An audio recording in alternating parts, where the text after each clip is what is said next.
Y aquí vamos con unos esquemas que nos van a dar un poco una idea de cómo pueden funcionar las cocinas según el espacio con el que contemos. Entonces tenemos las cocinas en L, que son bastante habituales, y veis cómo establecemos este triángulo entre la zona de frigoríficos, de fregado y de cocción, ¿vale? Tenemos otro ejemplo aquí.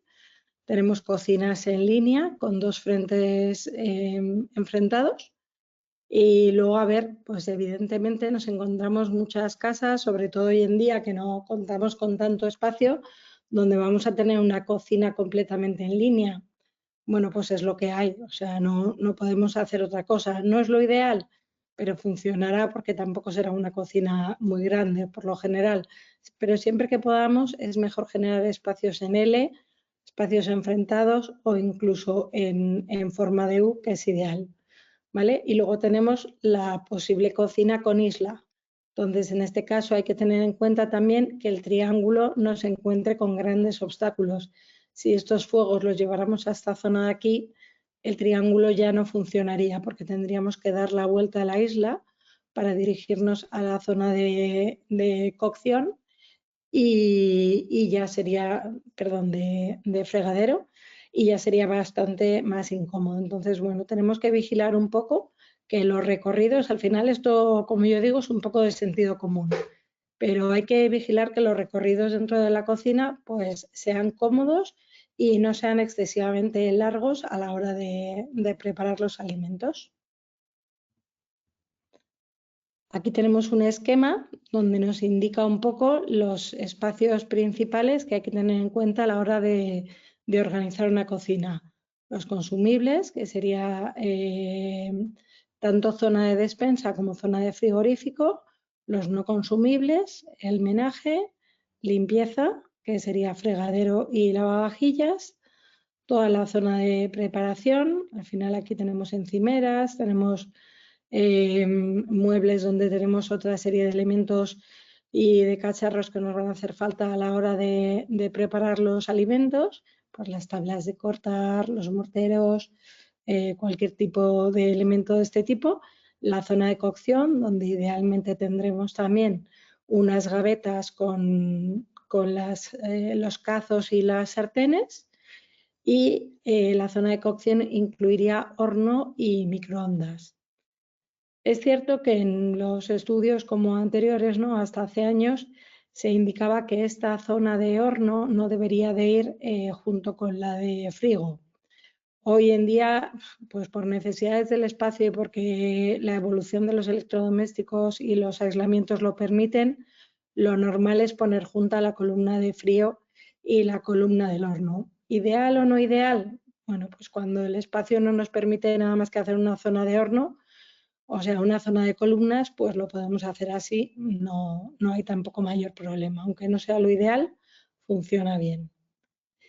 Y aquí tenemos algunas medidas un poco generales que nos pueden servir a la hora de imaginar cómo es nuestro espacio.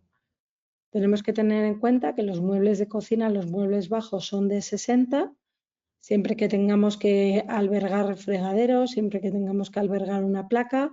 Es cierto que podemos tener muebles de fondo reducido de 40 si solo van destinados a almacenamiento, pero si van destinados a uso, el fondo tiene que ser 60. Luego, en cuanto al ancho de los muebles, lo vamos a ver más adelante, hay muchísimas medidas, pero sí que un poco el espacio ideal que hay que dejar entre columna y fregadero y entre fregadero y placa serían esos 60 centímetros que indica aquí.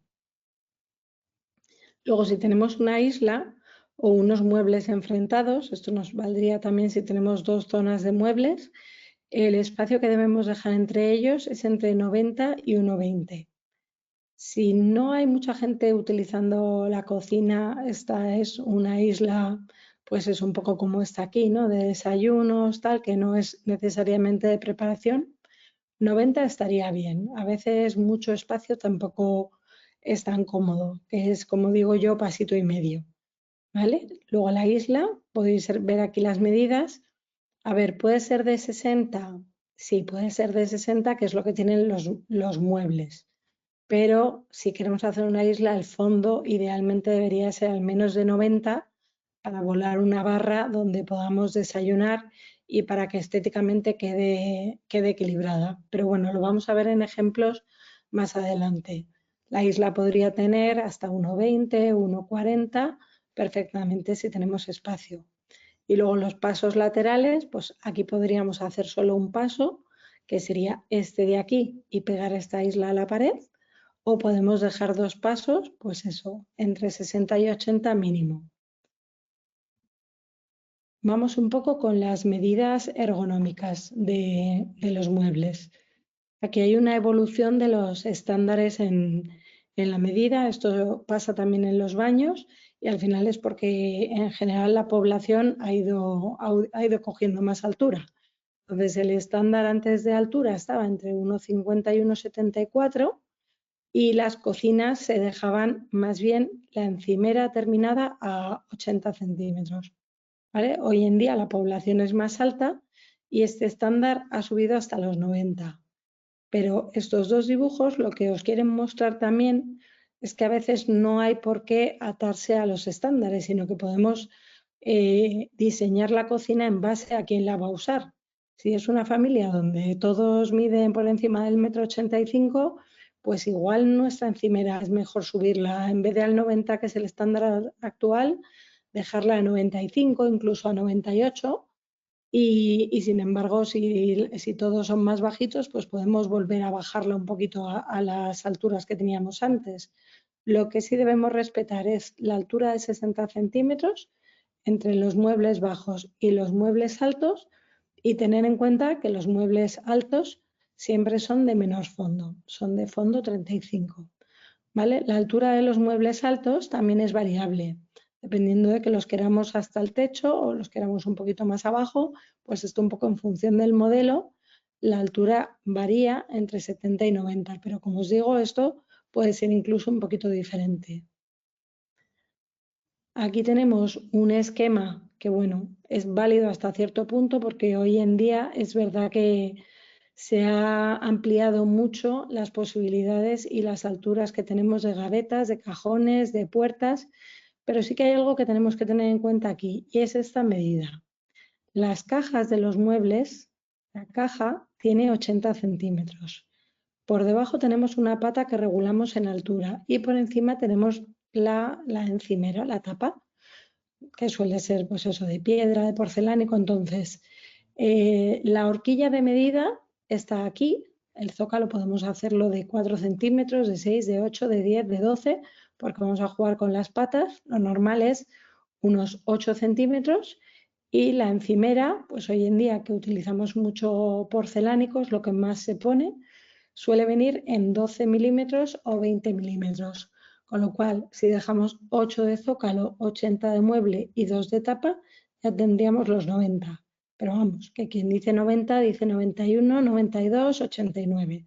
No hace falta clavarlo. Y estas medidas de aquí, a la altura a la que colocar el horno, si va con el microondas encima o no, bueno, pues también son un poco variables porque depende de que aquí vayamos a poner gavetas, una puerta, incluso una vinoteca, luego veremos ejemplos. Y luego está muy de moda poner barras para desayunar, pues que tengáis también un poco en cuenta la medida que hay que elegir de altura de taburete en función de la altura que tenga esa barra. No es lo mismo que la propia encimera de cocina genere una barra donde desayunar a que sea una barra superpuesta sobre esa encimera de cocina o sea ya una barra tipo bar. Entonces aquí tenéis una idea de las alturas que tendrían que tener los taburetes dependiendo de la altura a la que vayamos a colocar la barra de desayuno. Aquí unos breves tips un poco relativos a las instalaciones de la cocina. Hay cosas a tener en cuenta como las tomas de agua fría y de agua caliente, según sean para fregadero, para los distintos electrodomésticos. Pues el lavavajillas, la lavadora en general solo lleva agua fría, al fregadero llevaríamos agua fría y caliente. Las tomas de fuerza ya se han quedado prácticamente relegadas solo para las placas vitrocerámicas, porque los hornos ya en general vienen con una toma de enchufe pues, más normal, no hace falta que sea una toma de fuerza,